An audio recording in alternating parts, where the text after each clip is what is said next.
con el auspicio de... Existe un lugar donde atienden bonito. Ahí voy a gozar porque tienen de todo y abren tempranito. Ven, Trujillo Plaza Market. Crea, decora, cocina y lúcete. Mientras ahorras. Clama, taladra, pinta y rueda. Mientras ahorras. Juega, corre, dibuja y salta. Mientras ahorras. Lleva leche, verduras, jugo. Huevos, arroz, atún. Carne, harina, pollo. Toallas, crema, champú y azúcar. Mientras ahorras, ven, Trujillo Plaza Market. Ven a Trujillo Plaza Market y encuentra de todo para tu hogar, al por mayor y menor. La cuestión es ahorrar. Existe un lugar donde atienden bonito. Trujillo Plaza Market. Es ahorro familiar. ¡Azúcar! La Hora Clave presenta A Fondo. Los actores que hacen la noticia en diálogo semanal todos los domingos. El periodismo sin barreras, buscando la verdad. A Fondo, con La Hora Clave, en el 90.1 de la W. Buenos días, amigos oyentes y quienes se conectan como siempre a las redes sociales de la W. Estamos con la ingeniera Dora Ordóñez conversando esta mañana a fondo. Muy buenos días. Buenos días, Juan Fernando. Muchas gracias. Un saludo cordial a quienes están en sintonía.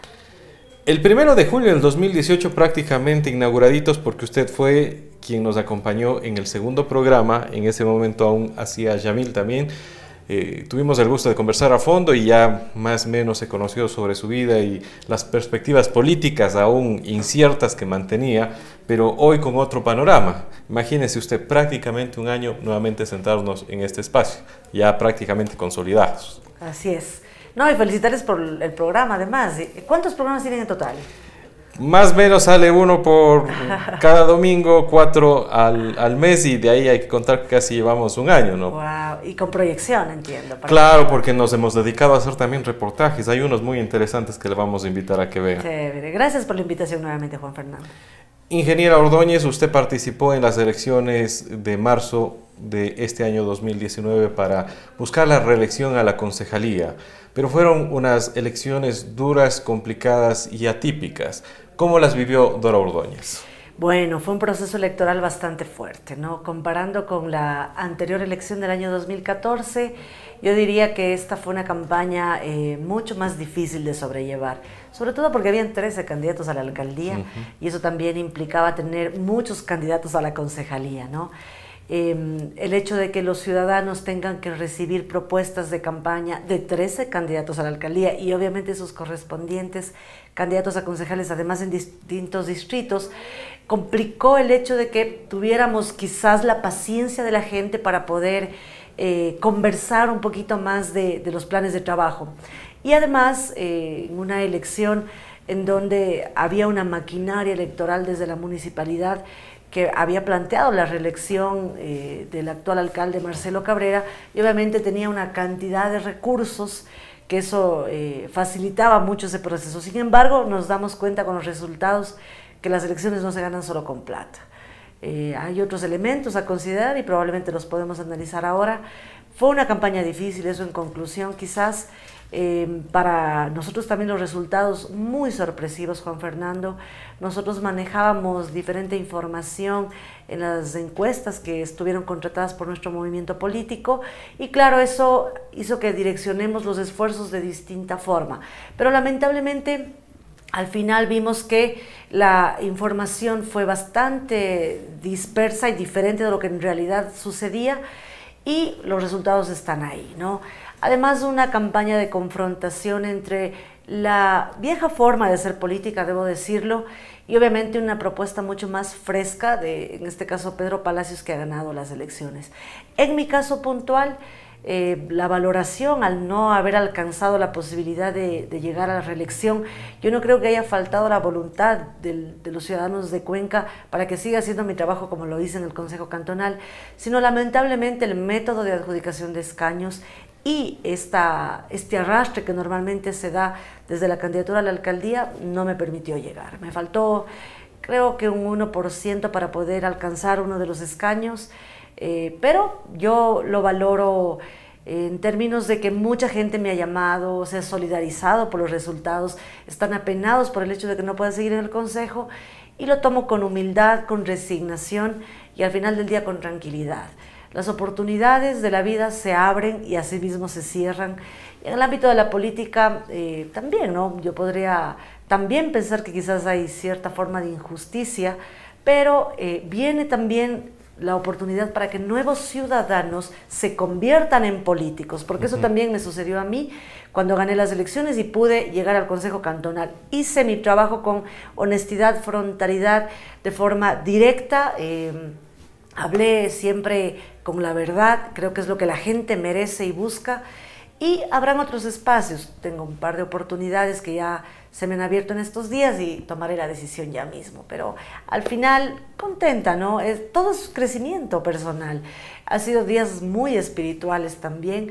La familia ha jugado un rol importantísimo el momento de evaluar estos resultados.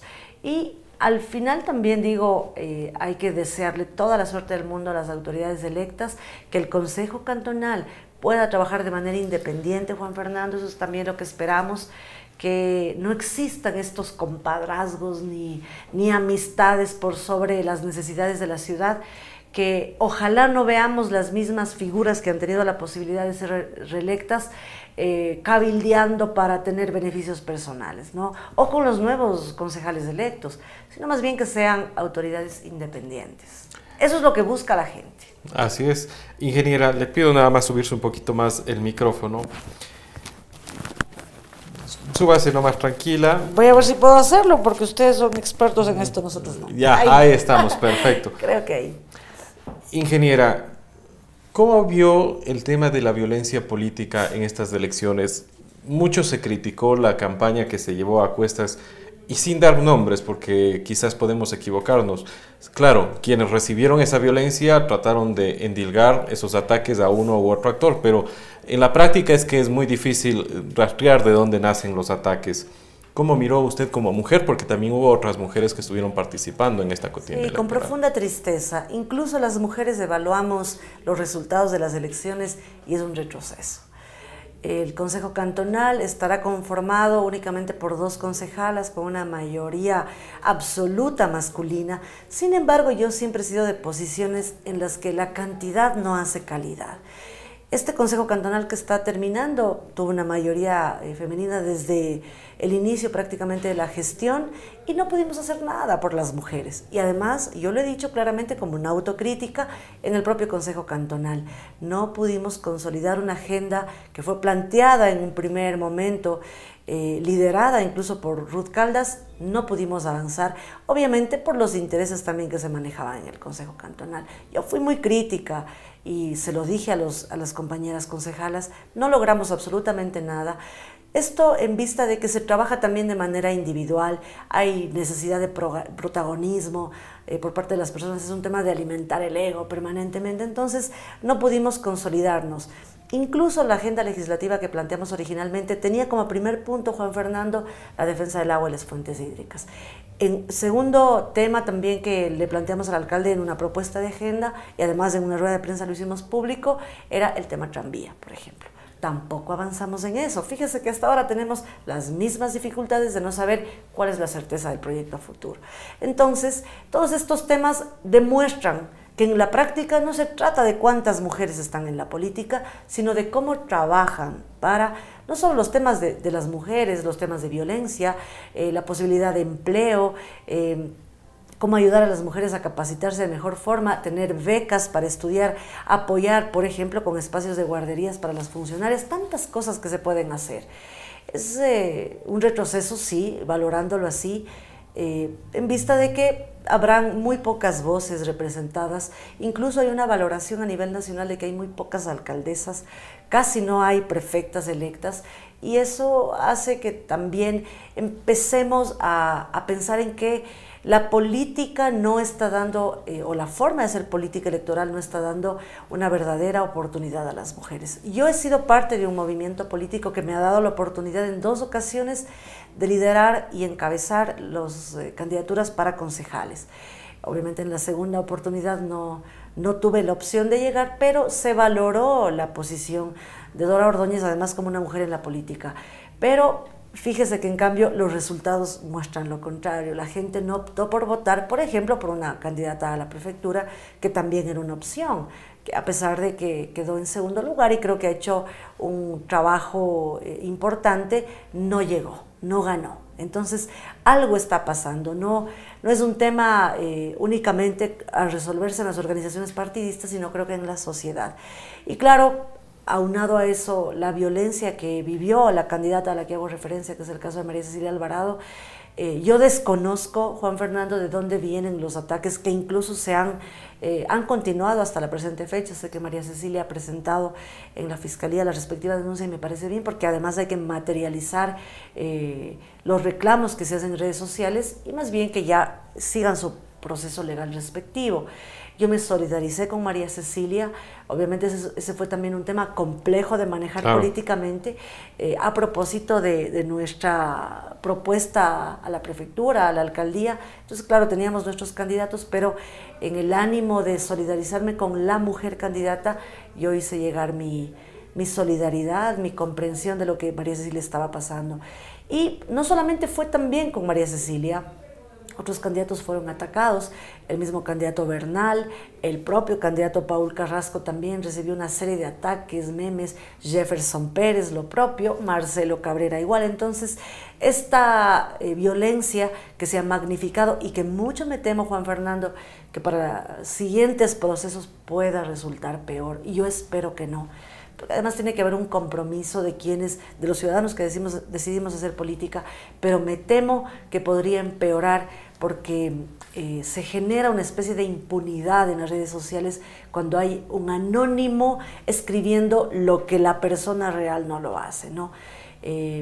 Yo no pensaría que esto se puede cambiar a través de una regulación en redes sociales, sino más bien es un tema de ética y de moral. Por ahí tenemos que trabajar, educación. Desde los jóvenes, los niños, ahora cómo usan nuestros jóvenes incluso las redes sociales sin responsabilidad alguna, no la mayoría, pero sí algunas personas que hacen uso de redes sociales para atacar a otras personas. Ahora hay un cyberbullying, diría yo, que ya no se da casi de manera personal, sino a través de redes sociales, y conozco algunos casos en escuelas de la ciudad además, que entre padres de familia nos conversamos y obviamente nos preocupamos. Creo que es una responsabilidad, eso sí, compartida, ¿no? Desde lo público y lo privado, para tratar de mejorar esa convivencia. Y más aún en la política, porque mucha gente dice, es que si son políticos son corruptos, a los políticos digámosles todo. Y no se da cuenta la ciudadanía que en la política es la esfera en donde se resuelven absolutamente todos los temas de ciudad. Si usted tiene una necesidad de asfalto, de equipamiento recreativo, de parque, de que se construya una mejor sociedad en términos de desarrollo de infraestructura, se resuelve en la política. Eso no lo resuelve, por ejemplo, el Club de Padres de Familia, porque no tiene esa competencia de llegar a definir. Lo hacen o lo hacemos los políticos. Por eso es necesario mejorar la práctica política. Y claro, que quienes vengan con mucha responsabilidad. Y sobre todo pensando en el colectivo, no en cómo me beneficio yo en ese espacio. Regresemos un poco en el tiempo. Usted y su nombre figuraban como posible candidata a la alcaldía de Cuenca. ¿Qué pasó? ¿Por qué no se cristalizó esa candidatura? Bueno, en Participa y en Juntos Podemos obviamente trabajamos con la proyección de Paul Carrasco como candidato a la alcaldía, además viniendo con una experiencia política de muchos años en la administración de la prefectura, y claro, esa era nuestra mejor carta, sin duda. Y fue así como lo resolvió la organización. En algún momento también se habló de mi nombre para la prefectura, Juan Fernando. Así es. Pero también fue una decisión del movimiento. Yo he sido orgánica con Participa 10 años que estoy militando y he sido muy respetuosa y he mantenido, incluso Juan Fernando, una lealtad a ese proyecto político. ¿Hasta qué punto eso es bueno o malo?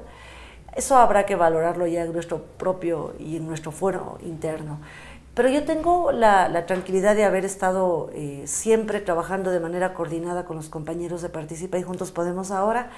Y claro, vamos a ver a futuro qué pasa. Pero esas son las decisiones que en las organizaciones también tendrán que redefinirse, tendrán que revisarse. y en el momento de ser el caso también cambiarse. Hemos tenido la participación de 2 mujeres en esta contienda electoral para lo que son propiamente la opción de ser autoridades, como es en su caso Norma Illares para la alcaldía, María Cecilia Alvarado para la prefectura.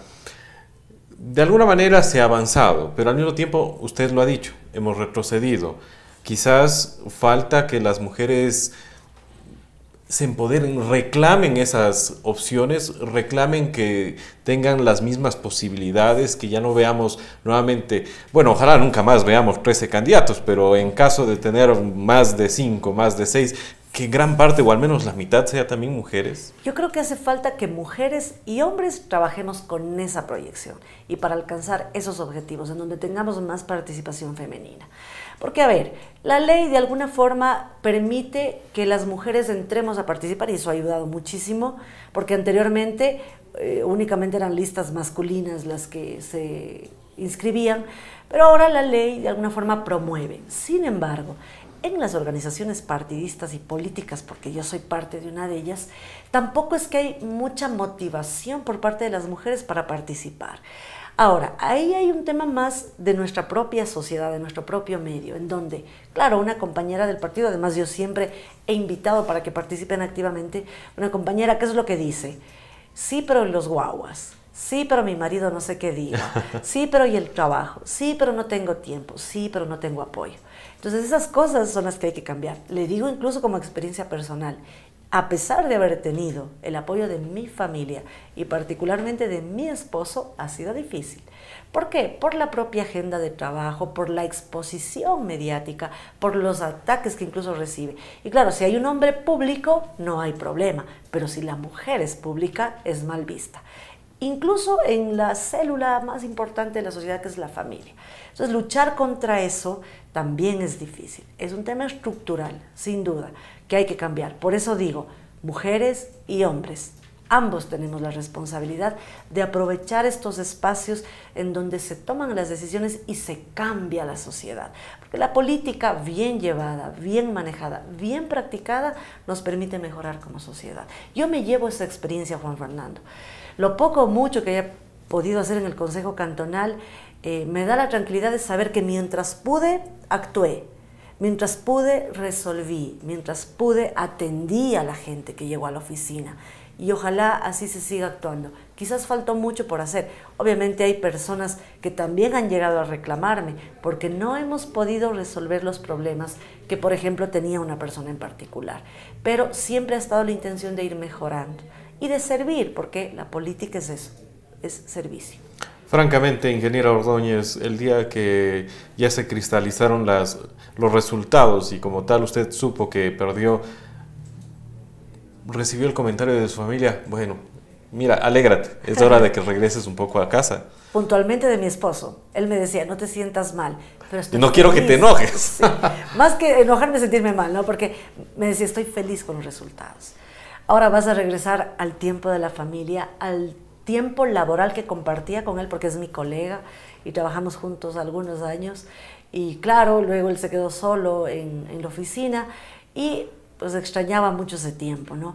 Él está contento. Pero claro, ¿qué voy a hacer de aquí a futuro, Juan Fernando? Tengo, le decía, un par de propuestas que las estoy analizando. ¿Políticas o políticas también, que de hecho he recibido más de una llamada con proyección al 2021 para una eventual candidatura a la Asamblea. No he resuelto, no soy candidata, recién estoy saliendo de un proceso, habrá que analizarlo. Más bien en este momento tengo como prioridad, obviamente, la familia, la universidad, que también me ha permitido colaborar con ellos, la Universidad Católica, y algunas oportunidades para ejercer la ingeniería y también la abogacía.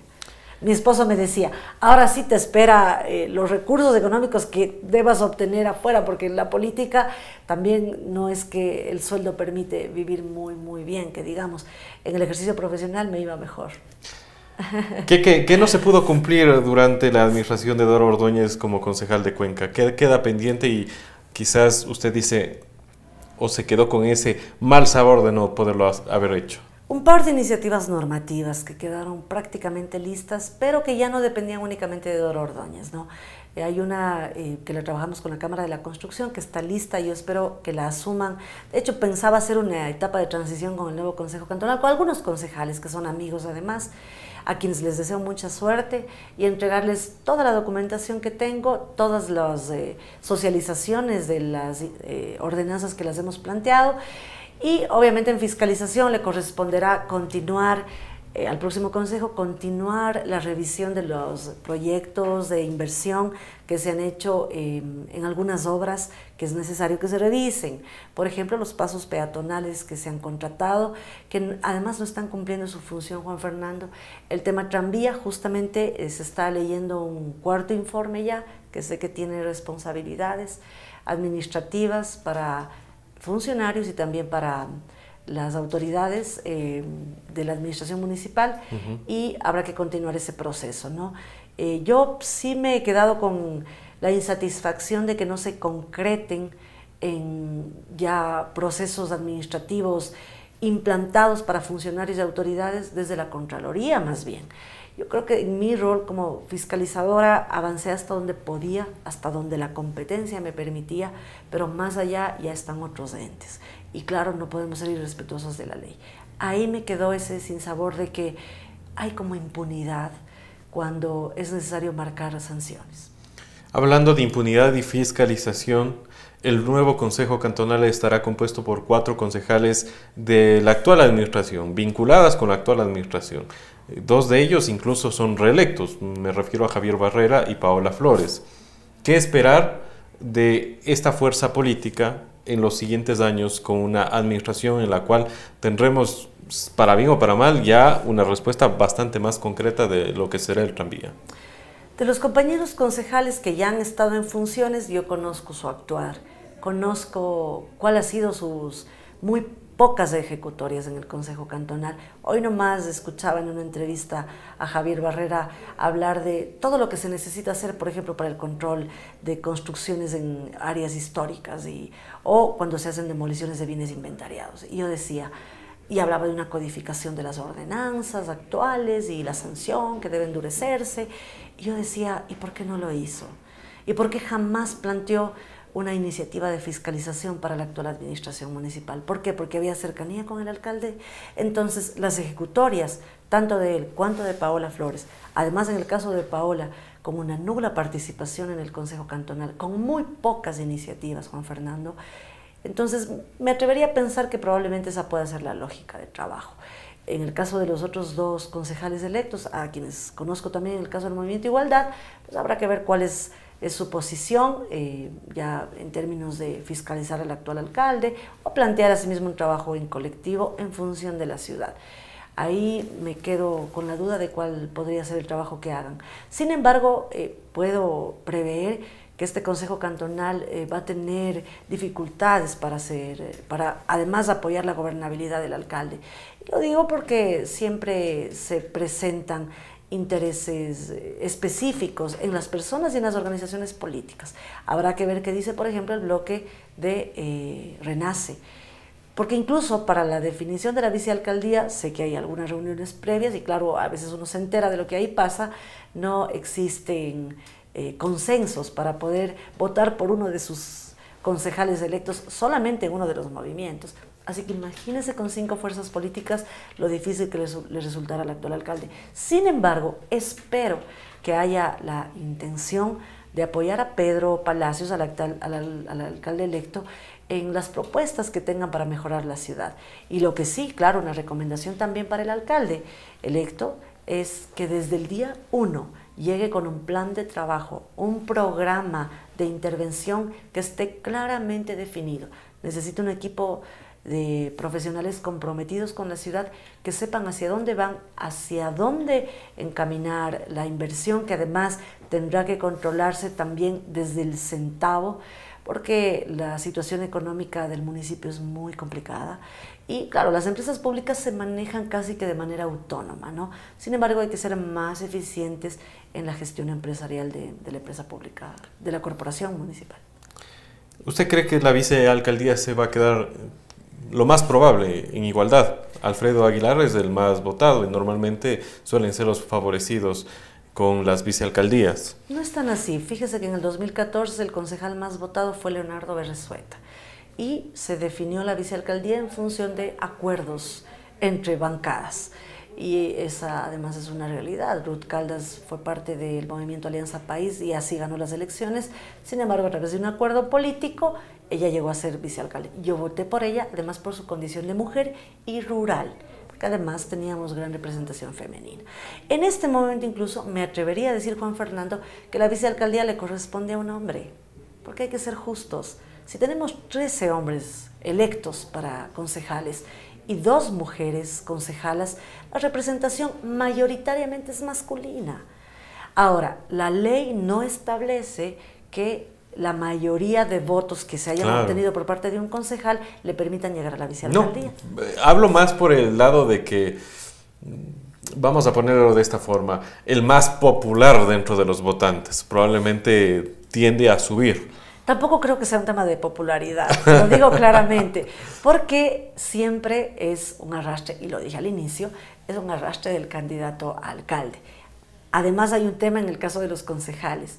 Las listas votadas mayoritariamente en plancha son las que obtuvieron esta mayor cantidad de votos.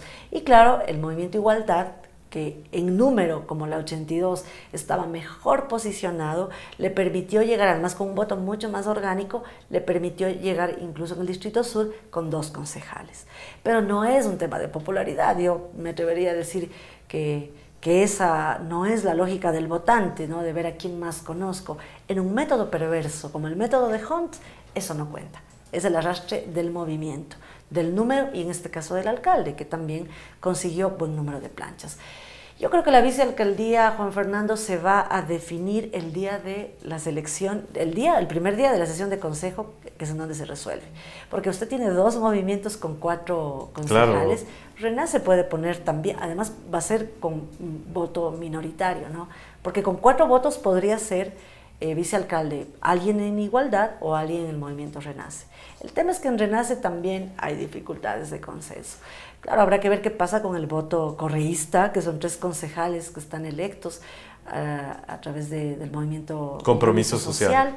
Habrá que ver cuál es la posición que ellos tengan, qué dirán los 2 concejales del alcalde electo. Habrá que ver cuál es la posición de Cristian Zamora y Gustavo Duche, también de Juntos Podemos.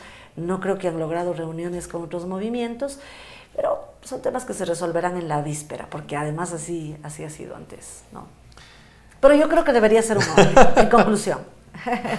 Y lo más probable entonces sería que quede entre Renace y que quede entre Igualdad y Renace mejor. Ahora, ¿cuál podría ser el plus extra de mi criterio respecto a la masculinidad de la vicealcaldía? Que sea alguien de la ruralidad. Eso sí, podría analizarse esa posibilidad. Claro, además ahí hay actores nuevos que han ingresado al Consejo Cantonal. Sí, el Consejo Cantonal tendrá nuevos retos. ¿Cómo queda el Consejo Cantonal saliente? Hemos hablado, en diciembre nos reunimos, tuvimos la oportunidad de tener un programa conjuntamente con Carlos Orellana, Cristian Zamora y usted. Habíamos hablado de los problemas, inconvenientes y de ese sinsabor que a veces tiene la ciudadanía en términos generales del trabajo del Consejo Cantonal. Pero ya prácticamente al cierre, porque ya muy poco va a cambiar entre hoy al día que les toque salir, 13, 14 de mayo me parece. ¿Qué es el balance final que usted deja de su cargo, de su curul, al Consejo Cantonal entrante? De valoración individual, creo que con el esfuerzo que he mantenido en estos años, lo que debería rescatar al final es mi capacidad de fiscalización sin ningún compromiso a la administración municipal, y eso creo que la gente ha valorado, sin duda. De una valoración general del cuerpo colegiado como tal en el Consejo Cantonal, con muchas deudas. Le ha quedado debiendo muchísimo a la ciudad, pocos aciertos, pocas iniciativas que en la práctica solucionaron problemas de la gente, de la ciudad, de la sociedad. Ordenanzas aprobadas como el caso de la Ordenanza de Protección Animal, que no ha podido implementarse al 100%. ¿Y por qué? Porque no ha habido una correcta fiscalización también. Más allá de publicar en la página web o en el registro oficial una ordenanza aprobada, que pudo haber sido o haber tenido errores, lo que en verdad contaba era cómo se implementaba en territorio esa ordenanza. Como ejemplo nada más, en el caso de la ordenanza que prohíbe el consumo de licor en un espacio público, como otro ejemplo. Es lo que siempre lo manifesté desde el inicio del debate de ordenanza y cuando estábamos en la etapa de socialización. No es que aprobar la ordenanza iba a disminuir el consumo de licor en los adolescentes, en los jóvenes, o en las personas en general en la ciudad, o que esto iba a disminuir los índices de violencia intrafamiliar, porque una de las principales causas es el consumo exagerado de licor, sobre todo en las zonas rurales, ¿no? Ese par de ordenanzas, como ejemplo, no cambiaron o no mejoraron nuestras condiciones de vida. Entonces, lo que nos faltó es darle ese seguimiento a la aplicación permanente de las ordenanzas. Y obviamente algunas que han quedado aprobadas y que son más de apoyo administrativo y que obviamente permiten que el municipio avance. Pero más allá de eso, nada más. Durante la campaña se denunció muchísimo el estado actual de las empresas municipales, entre ellas, y creo que la más señalada era Etapa, aunque le seguía EDEC con problemas económicos. Claro, durante esa misma campaña, hay que decirlo con frontalidad, y creo que los empleados municipales deben reconocer, cerraron filas precisamente contradiciendo esas declaraciones. No obstante, hoy basta con irse y prácticamente todos están abiertos y dispuestos a ser de alguna manera, entre comillas, más francos, porque no hay un documento que lo avale. Todos hablan de una situación precaria. ¿Usted conoce realmente, puede dar cifras de cómo quedan de esta administración estas empresas municipales?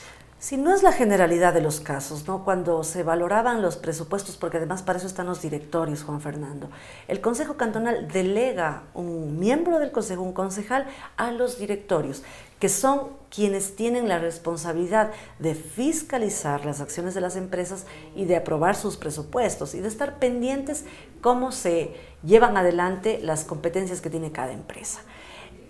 Yo tuve la posibilidad de estar 5 años en el directorio del EMOB y además constan absolutamente todas las actas con más del 95% de asistencias que tuve en las reuniones de directorio, apoyar varias de las iniciativas. Y no porque haya estado en ese directorio, debo manifestar que EMOB es una de las que mejor gestión ha tenido. Tanto es así que incluso se ha valorado las ejecutorias de Adrián Castro como gerente de esta empresa. Incluso se habla de la posibilidad de que se pueda quedar en esta próxima administración, que me parece que sería un acierto, debería analizarlo el actual alcalde. Esta gestión que llevaba adelante la empresa había sido apoyada y en algunos momentos también analizada en los directorios. Además, los directorios tienen representantes ciudadanos, representantes de las cámaras, y eso también ayudaba a llevar de mejor forma la gestión. En el caso de Etapa, sí debo decir que faltó la presencia de los delegados en su momento en la empresa a los directorios desde el Consejo Cantonal. En el último periodo, por ejemplo, estuvo la compañera Montserrat Tello y no conozco cuál haya sido la posición de ella, incluso en temas polémicos que enfrentó la empresa. Denuncias en la fiscalía, allanamientos por parte de autoridades de control. ¿Y qué es lo que sucedió al final? Obviamente la empresa quedó muy mal en términos del análisis público que la gente hizo y además en términos económicos bastante complicada. Se sabía que en algunos momentos no existían recursos, incluso para comprar una bomba para una planta de tratamiento o un tanque de reserva. Eso es lo que se escuchaba. Ahora, la fiscalización normalmente se facilita a través de la revisión de los procesos de contratación. Y en el caso de Etapa y de otras empresas, yo estuve pendiente permanentemente. La EMAC es una empresa que se maneja de manera autónoma prácticamente. Ahí también Andrea ha tenido una gestión acertada, pero son sus técnicos también, sus técnicos de carrera, quienes las llevan de mejor forma, ¿no? Quienes permiten que las empresas floten incluso cuando hay alguna dificultad.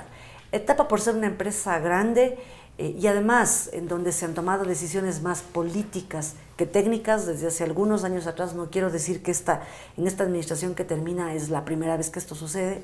Yo creo que desde la administración del anterior alcalde, Paul Granda, es que se empezó a politizar las decisiones de la empresa y que obviamente la complicaron en términos de su solvencia financiera. Pero en esta administración se hizo muy poco para mejorar eso, ¿no? Y ahora que hay una nueva visión, me parece a mí, desde el actual alcalde, quizás una visión más empresarial, ojalá eso sea un acierto desde la definición del nuevo gerente y obviamente hasta la implementación de nuevos modelos y planes de gestión. Pero de que queda complicada con un aparato burocrático excesivo, necesita revisarse y redefinirse su modelo de optimización empresarial y talento humano. Hay mucho por hacer ahí, pero insisto, nosotros hemos llegado incluso hasta la denuncia de qué está pasando, pero las decisiones normalmente son de carácter administrativo.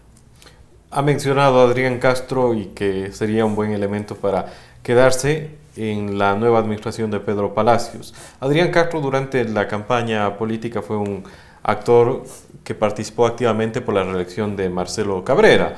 ¿Esto no representaría de alguna manera un conflicto con Pedro Palacios, dado esa cercanía que supo demostrar? Yo creo que Adrián tiene la capacidad, y también Pedro, de superar esas líneas político-partidistas. Sí se puede. Sí, claro, por supuesto. Y además así se ha manifestado Pedro, ¿no? He escuchado intervenciones en donde habla de que si existen buenos funcionarios, es interesante poder rescatar ese aporte. Y creo que sí se pueden superar, ¿no? Con madurez política sí. Además, la lectura que debemos tener ahora, quienes estuvimos en el último proceso, es que hay que superar esas diferencias y empezar a confluir y a arrimar el hombro para solventar las necesidades que tiene la ciudad y resolver los problemas. Por ejemplo, debería incluso hacerse un análisis desde la actual administración de la prefectura y de quien ha sido electo también, de que hay cuadros valiosos. Yo he tenido la posibilidad de estar cercana a la administración de la prefectura de los últimos años y hay personas muy comprometidas y que yo no creo que sea la línea política o partidista la que los mueva. A mí me parece que hay una vocación de servicio y obviamente una necesidad laboral, porque eso hay que decirlo.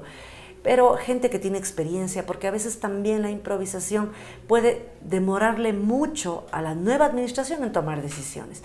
Por eso, o al menos en un primer periodo, poder acompañarse de los funcionarios que ya tienen experiencia, ¿por qué no? Su movimiento fue vinculado, el movimiento en el que usted milita, Juntos Podemos, y participa con las supuestas denuncias, o bueno, la denuncia fue un hecho, los supuestos hechos que se estaban denunciando respecto de etapa de los diezmos de Marcelo Cabrera. ¿Ustedes estuvieron detrás de estas denuncias? Yo desconozco que haya sido Juntos Podemos o Participa o nuestro candidato a la alcaldía. Porque salía por ahí fotografías y videos de la Pero que no es la única invitación, ¿no?, que ha tenido la funcionaria de etapa Miriam Jara, que además es amiga, yo la conozco porque trabajé en etapa hace algunos años, fuimos compañeras de oficina prácticamente, y no era la única invitación que Miriam había tenido. Ella tuvo invitaciones de otros movimientos también para poder ser parte de un proceso político, porque de alguna forma uno puede tener afinidad con A o B organización. Pero yo desconozco que la denuncia haya venido de Paul Carrasco, o del director de Juntos Podemos, o de Participa, o de Giovanni Palacios, o de Dora Ordóñez. Nosotros no hemos tenido ninguna vinculación con la denuncia. Ha sido un proceso autónomo de definición de la propia denunciante y que tendrá que resolverse en la instancia que sepa. Pero desconozco que esa haya sido una decisión tomada desde el buró político o desde la estrategia de campaña. Si es que eso habrá sido así, tendrán que responder quienes correspondan. Pero yo desconozco que haya sido una decisión, además orgánica del partido, para endilgar responsabilidad a uno u otro candidato. Durante su gestión como concejal, ¿tuvo la opción quizás de conocer casos similares que se denunciaban pero no llegaron a la fiscalía? Bueno, hay siempre voces en los pasillos del municipio en donde se hablaba efectivamente de los recursos que se pedían para poder mantener a la organización política, más allá de que se pueda hacer un aporte voluntario, Juan Fernando, porque por ejemplo en Participa yo he apoyado para pagar la luz de la sede y entonces ese ha sido un aporte permanente que lo he hecho, pero de manera voluntaria, porque además de algún lado las organizaciones políticas necesitan recursos para poder mantener su actividad, pero de ahí a que esto se convierta en un proceso permanente en donde se le obligue además al ciudadano o al funcionario a dar recursos para que una organización tenga la posibilidad de hacer su trabajo político, me parece que está mal. Y además la ley lo tipifica en el Código Penal de manera acertada y hacia allá tendría que encaminarse la investigación, ¿no? Con toda la experiencia que usted tiene, no solo desde la concejalía, sino como una actora política, ¿qué reformas haría usted o solicitaría se hagan al Código de la Democracia?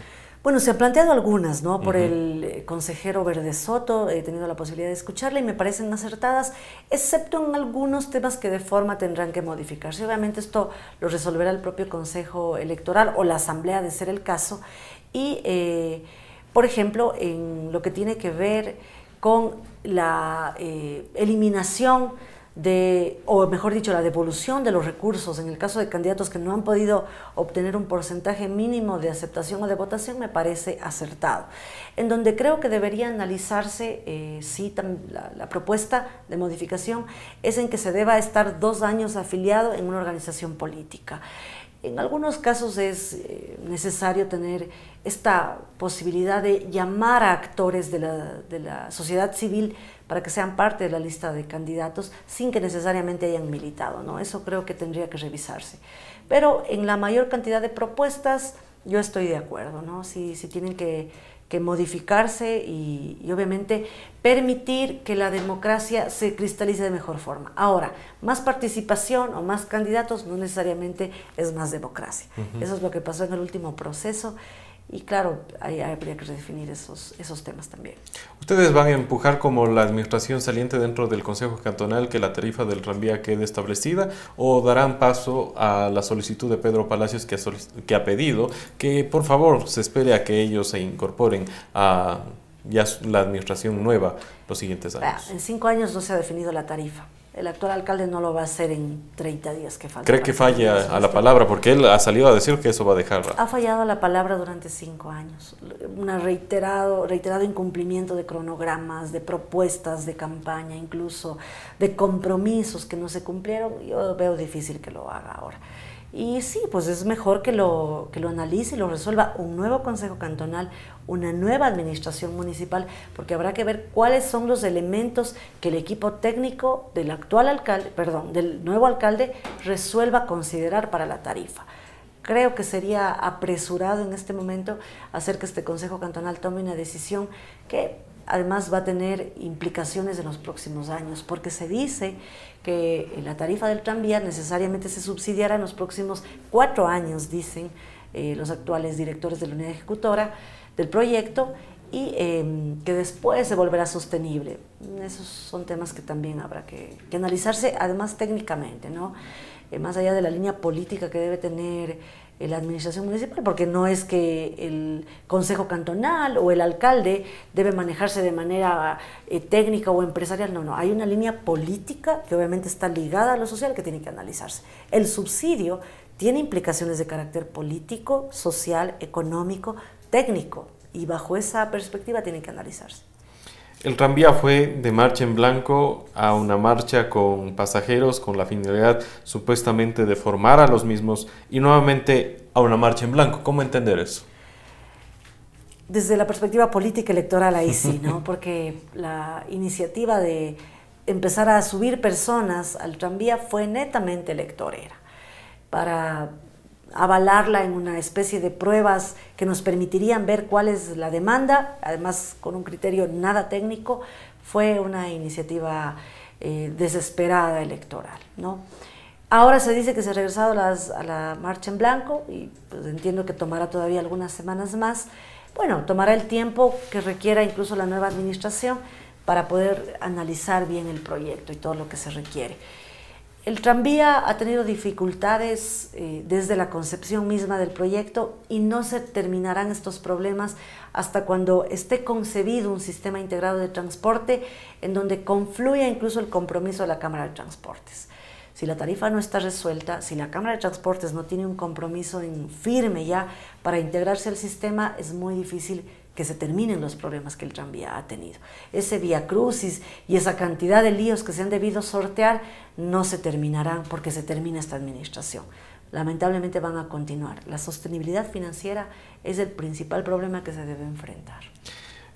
Considerando que la transportación pública es considerado un derecho y por lo tal incluso se vela por el mismo en la Constitución, ¿por qué no pensar en que la administración municipal se haga cargo de esta transportación, que ya no sea por manos de privados, como está sucediendo, y de esa manera quizás llegar a las respuestas que la ciudadanía espera por parte Yo creo que de la administración municipalización del transporte es una alternativa, Juan Fernando. Se puede empezar con algunas rutas interesantes, como por ejemplo una ruta universitaria.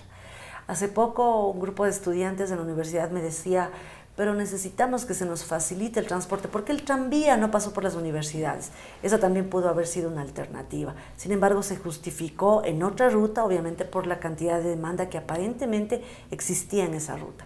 Pero sí se pueden municipalizar algunas frecuencias y que en función de eso se vaya pensando progresivamente. No se puede hacer eso a corto plazo, es imposible.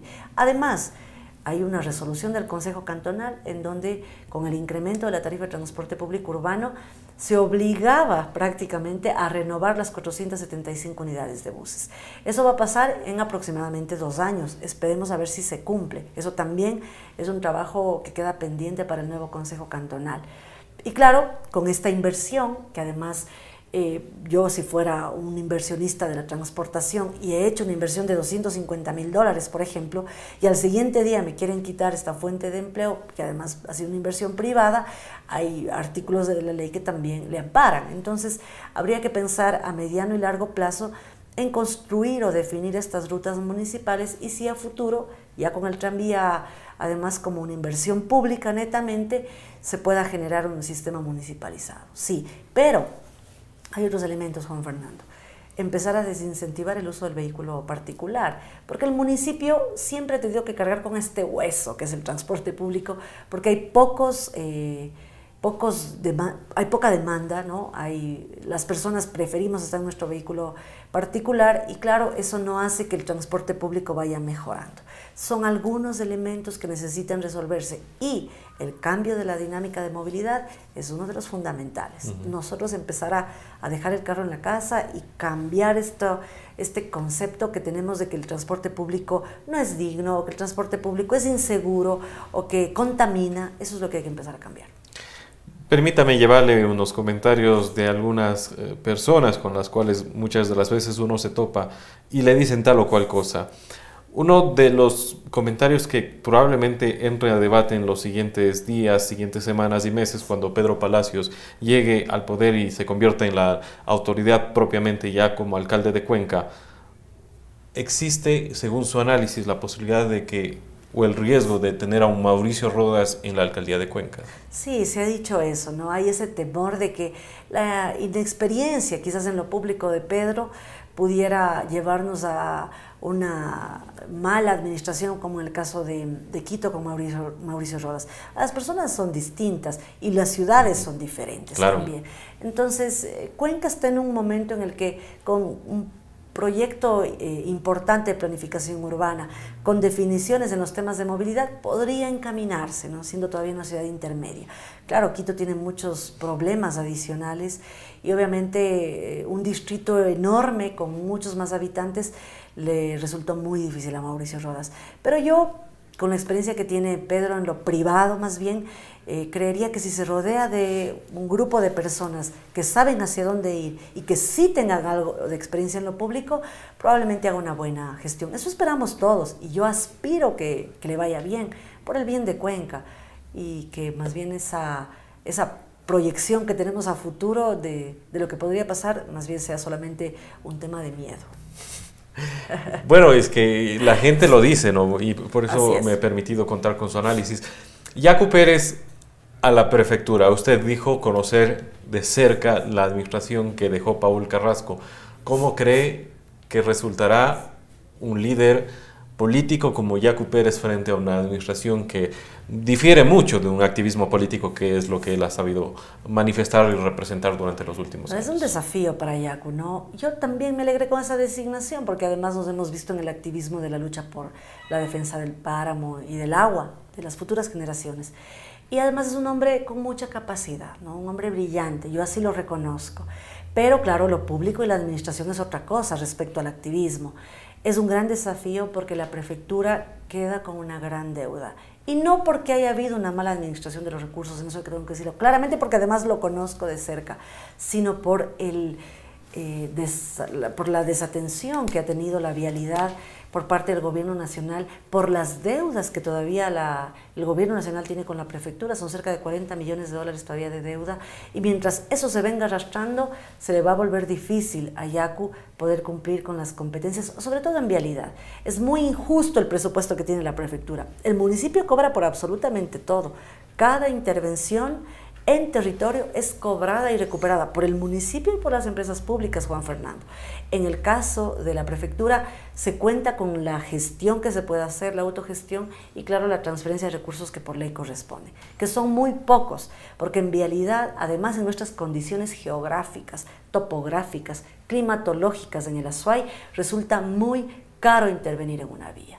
Y además las competencias en términos de riego y de otras responsabilidades que tiene la prefectura, probablemente les resulte difícil. Pero también le deseo lo mejor al Yacu y espero que haga una gestión de la cual la gente que votó por él se sienta contenta y quienes no, de alguna forma, también nos veamos representados.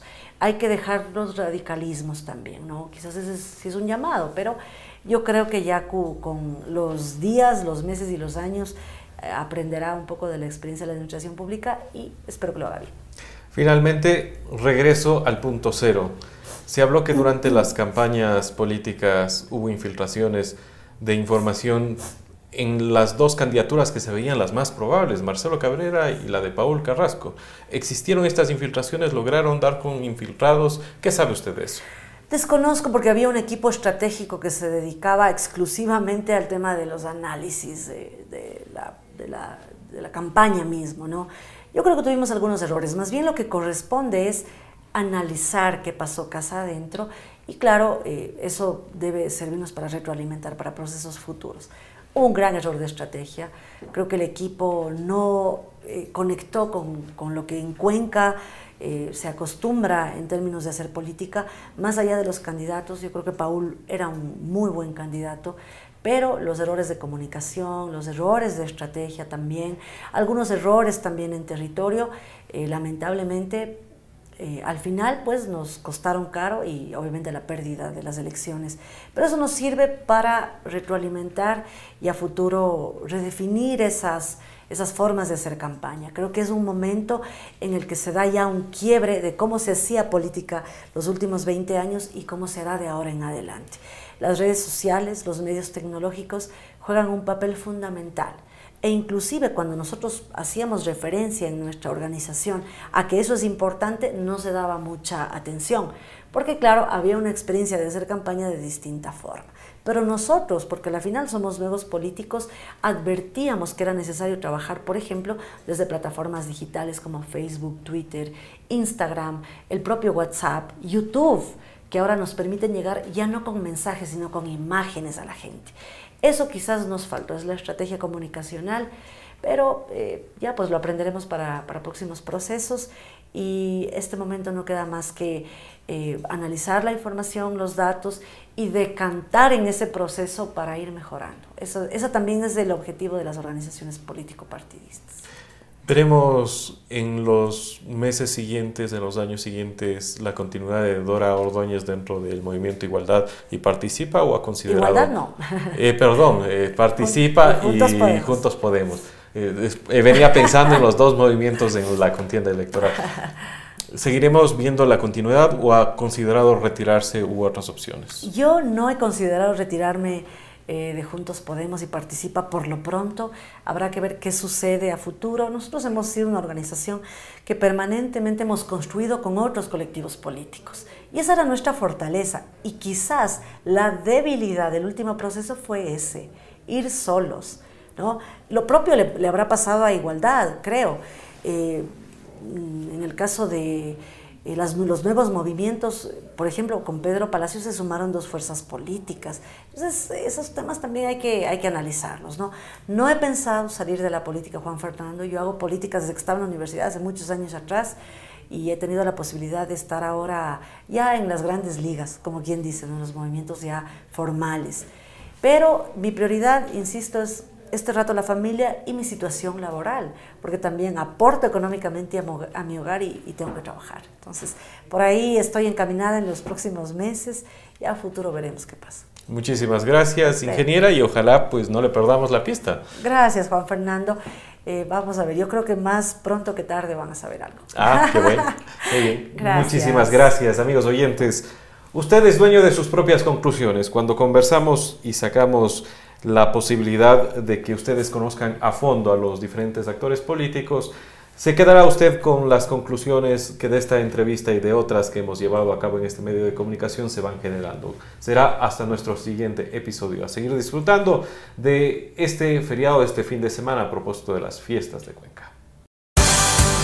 W Radio presentó A Fondo. Los actores que hacen la noticia en diálogo semanal. El periodismo sin barreras, buscando la verdad. A fondo, en la hora clave, 90.1 de la W. Todos los domingos, con el auspicio de... Existe un lugar donde atienden bonito. Ahí voy a gozar porque tienen de todo y abren tempranito. Ven, Trujillo Plaza Market. Crea, decora, cocina y lúcete. Mientras ahorras, Clama, taladra, pinta y rueda. mientras ahorras, Juega, corre, dibuja y salta. mientras ahorras. Lleva leche, verduras, jugo, huevos, arroz, atún, carne, harina, pollo, toallas, crema, champú y azúcar. Mientras ahorras, ven, Trujillo Plaza Market. Ven a Trujillo Plaza Market y encuentra de todo para tu hogar, al por mayor y menor. La cuestión es ahorrar. Existe un lugar donde atienden bonito.